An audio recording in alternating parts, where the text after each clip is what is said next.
پس از نبرد نظامی و همزمان با آغاز جنگ اقتصادی میان افغانستان و پاکستان، فشارهای اسلام آباد بر مهاجران افغان شدت گرفته.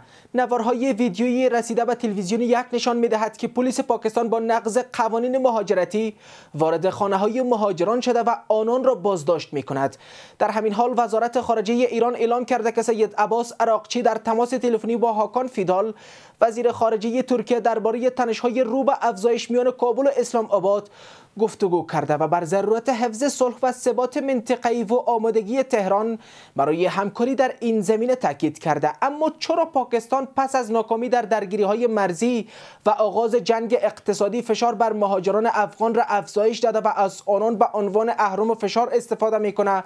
و آیا ایران با توجه به نقش منطقه‌ای و رایزنی‌های دیپلماتیک اخیر توانایی تاثیرگذاری کمک به پایان یافتن بحران میان افغانستان و پاکستان را دارد؟ سلام، به خبر ده از یک خوش آمدید. برای پاسخ این پرسش‌ها و چند سوال دیگر دکتر سمیر انگار، آگاه روابط بین الملل با ماست. انگار صاحب، به بحث خوش آمدید. چرا پاکستان از مهاجران افغان به عنوان اهرم و فشار استفاده می‌کند؟ بسم الله الرحمن الرحیم، نحمده و نصلی علی رسول الکریم. اما بعد، سلام و درود خدمت شما جناب آقا صاحب و همه بینندگان عزیز تلویزیون یک. سپاس. ببینید جناب آقا صاحب، پاکستان از قدیم الایام خواسته که همیشه در مسائل داخلی افغانستان دست بالای داشته باشد. بر نحوه که میشه ما دیدیم حتی زمانی که امارت اسلامی افغانستان روی کار آمد، اینا کوشش نمود که به نحوه در استیجای بین المللی بالای امارت اسلامی فشار وارد کند تا امارت اسلامی خواسته های از اینا را بپذیره. طبعا امارت اسلامی یک حکومت مستقل است و خواسته های از اینا را نپذیرفت. بعدا در سال 2023 اینا به اخراج مهاجرین یا هم بازار و وضعیت مهاجرین روی آوردن که ما روی هم رفته دیدیم. اینا از سال 2023 تا الحال اینا در حدود 1.3 میلیون مهاجر افغان را اخراج نمودند، در حالی که در هیچ قوانین، در هیچ حتی حقوق بین الملل و همچنان خلاف کنوانسیون های ژنوا و منشور سازمان ملل متحد است که اینا چگونه به بیرحمانه یا هم به طور غیر قانونی اخراج میکنند مهاجرین افغان. دقیقا اینا پاکستان میخواد که به نحو اهرم فشار بالای امارت اسلامی افغانستان وارد نماید و خواسته هایشان پذیرفته شود. یک اهرم فشارشان همین مسئله مهاجرین است و دومش هم همین گذرگاه های تجارتی است که از اینا استفاده میکنند و بالای امارت اسلامی به یک نحوی به شکل از اشکال میخواد فشار مضاعف خود را داشته باشد. درست. ایران بارها اعلام کرده انگار صاحب که آماده میانجیگری میان افغانستان و پاکستان است. آیا تهران توان پایان دادن به این بحران را دارد؟ دقیقا اگر مطالعه بیشتر داشته باشیم در منطقه چند کشور هست مانند روسیه، چین، ایران و حتی هند. این کشورها هم از لحاظ اقتصادی نسبتا در جایگاه خوبی قرار دارد و هم از لحاظ حتی امنیتی و تسلیحاتی و نظامی. میتونیم که بالای این کشورها حساب کنیم در صورتی که پالیسی و منافعشان با ما مشترک باشد و در صورتی که یک اجماع منطقوی در مورد روابط پاکستان و افغانستان و ثبات منطقوی شکل بگیرد. اما ما فکر کنم که تنها هیچ کشور نمیتونه به یگانگی خود یا به تنهایی خود بالای پاکستان اهرم فشار وارد کنه و هر کشوری که هم پیش می شود یا هم به حیث میانجی، اینا صرف در نزد جامعه جهانی یا هم در نزد همین کشورهای منطقه میخوان به نحو یک اعتبار کسب نماید یا هم کردیت یا هم امتیاز به دست بیاورد. خوب است که در مورد افغانستان و حتی ثبات منطقوی یک اجماع منطقوی شکل بگیرد که ما بتوانیم همین 3 کشور را یا هم حداقل 4 کشور را که همین روسیه و چین ضمنش ایران و هند است در یک مجموعه زیر یک چتر با خود داشته باشیم. باز ما میتونیم که ثبات منطقوی را درست تامین کنیم و همچنان پالیسی های غرب که در منطقه هست منتفی بسازیم شد. درست. انگار صاحب، بسته ماندن گذرگاه های مرزی و تجاری میان افغانستان و پاکستان چگونه میتونه به زیان پاکستان تمام شود؟ ببینین جناب سادات صاحب، در قدم اول جا دارد خو یک تشکری نمایم از ملا صاحب برادر آخوند و سایر بزرگای امارت اسلامی افغانستان که پالیسی را بسیار آشکار و به شکل درست آن اعلان نمودند و مسئله همین تجارت را با پاکستان واضح ساختند.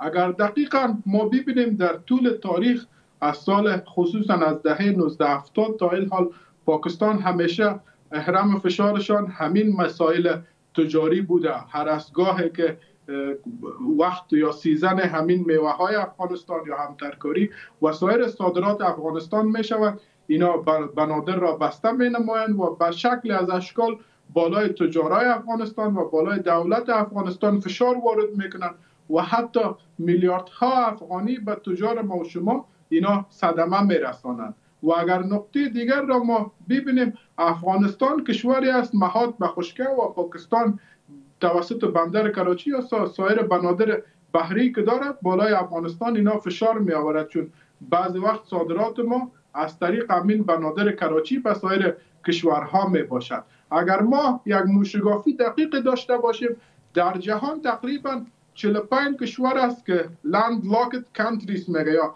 کشورها است که مانند افغانستان به خشکی یعنی محاط است و به بحر را ندارند، که 45 کشور است، تقریبا 14 کشورش در این قاره آسیا قرار داره و 15 کشور دیگهش در اروپا و سایر کشورهاش در افریقا و سایر مناطق دیگر است. اگر دقت داشته باشیم، ازبکستان هم در چنین شرایط بود. ما اگر وقت داشته باشیم یک مثال کوتاه ازبکستان بر شما بگویم. از سال 1991 تا 2016 ازبکستان محتاج یا وابستگی بیشتر به روسیه داشته که اینا تقریبا اضافه تر از 60 الی 70% تجارتشان با او بود. زمانی که شوکت میرزیایوف به قدرت رسید، بعدا در سال 2015 و 16 اینا پالیسی اوپن دور پالیسی را اختیار نمودن و اعلان نمودن و ضمنش مولتی وکتور پالیسی را اینا هم روی دست گرفتن، یعنی راههای بدیل و همچنان بنادرشان را آزاد گذاشتن، یعنی تا وابستگی از روسیه کاهش یابد. که در اون وقت ببینیم 25 میلیارد دلار حجم تجارتشان بود. فعلا اگر محاسبه کنیم ما در سال 2025 همین حجم تجارت ازبکستان اضافه تر از 60 میلیارد دلار است. یعنی زمانی که و همچنان سابق اگر 50% یا 60% تجارتشان با روسیه بود، فعلا تجارت آنها در حدود 15% با روسیه است، اما با سایر کشورهایی که هست رشد نموده. افغانستان هم دقیقاً اگر چنین پالیسی اوپن دور پالیسی و مولتی وکتور پالیسی را اختیار کنه و راههای بدیل همین گذرگاه‌های تورخم یا هم اسپین بولدک انتخاب کنه که طبعاً الحق و الانصاف راه بدیل اینها راه لاجورد است که از طریق ترکمنستان، آذربایجان، ترکیه و بازارهای اروپا و دیگه‌ش هم راه چابهار است و که میتونیم ما از طریق چابهار به هند و سایر موارد حتی کشورهای اروپایی ما وصل شویم. و ضمن از او همین راههای آسیای میانه است که حتی ما میتونیم از پاکستان یا هم از راه شیرخان بندر، همچنان آقینه و حیرتان هم سایر موارد خود تامین کنیم. و یک حرف دیگر هم بر شما بگویم جناب سادات صاحب، که در سال 2024 حجم تجارت افغانستان 12.5 میلیارد دلار بود که از این جمله تقریبا صادرات ما 2 میلیارد دلار است و واردات ما اضافه تر از 10 میلیارد دلار است یا 2.5 میلیارد دلار است. امارت اسلامی افغانستان باید روی از این کار بکنه تا کسر اینمی را برطرف کنه و ضمنش وابستگی که ما با پاکستان داریم تقریبا یعنی حدود 500 میلیون دلار ما از پاکستان صادرات داریم در پاکستان و 1.5 میلیارد دلار از این واردات است. باید راههای بدیل رویش کار شود و اقلام مختلف. ما از پاکستان تیل و گاز وارد نمیکنیم، صرف اقلام مختلف است، سمنت است، برنج است، سایر موارد است که این موارد در بازارهای آسیای میانه و در بازارهای ایران با وافر پیدا می شود و همچنان دارو و دواست که در بازارهای هند، ایران و ترکیه بیشتر است. ما میتونیم که از پاکستان وابستگی خود را یعنی خلاص کنیم. زمانی که از پاکستان وابستگی خلاص شد، باز پاکستان نه هم نفوذ سیاسی می داشته باشد، نه هم نفوذ منطقوی و نه هم سایر به شکل از اشکال که در طول 40-50 سال ما را مورد استفاده قرار دارد. یعنی امارت اسلامی افغانستان پالیسی خوب را روی دست گرفته و همچنان اگر گذرگاه های تورخم هم بسته باشد یا هم سایر موارد گذرگاه ها تقریبا در طول روز اضافه تر از 7 الی 8 میلیون دلار زیان و تاوان میرسد برای هر دو مملکت. اگر فصل سیزن ما باشد خود دقیقا زیان بر ما زیادتر میرسد. اگر فصل سیزن میوه ما و شما نباشد دقیقا اگر محاسبه کنیم 1.5 میلیارد دلار واردات ماست از پاکستان و در حدودش تقریبا نیم میلیون دلار صادرات ماست. که دقیقاً زیان بیشتر بر پاکستان میرسد. اما حجم تجارت پاکستان بیشتر است با کشورهای دیگر. باز اینجا ما میتونیم در کوتاه مدت یک کم نرخ‌ها در بازارهای افغانستان حدود 10 یا 20% همچنان اضافه میشه یا هم کاهش یا افزایش میابه، شاید افزایش میابه الحق و الانصاف.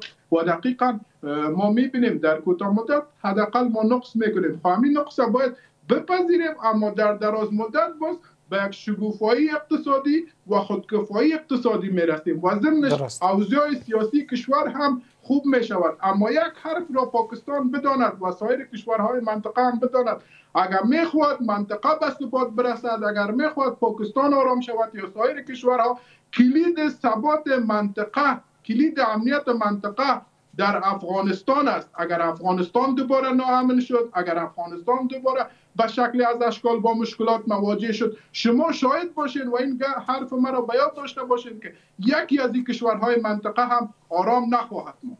سپاس از حضورتان در برنامه دکتر سمیر انگار، آگاه روابط بین الملل. سلامت باشید.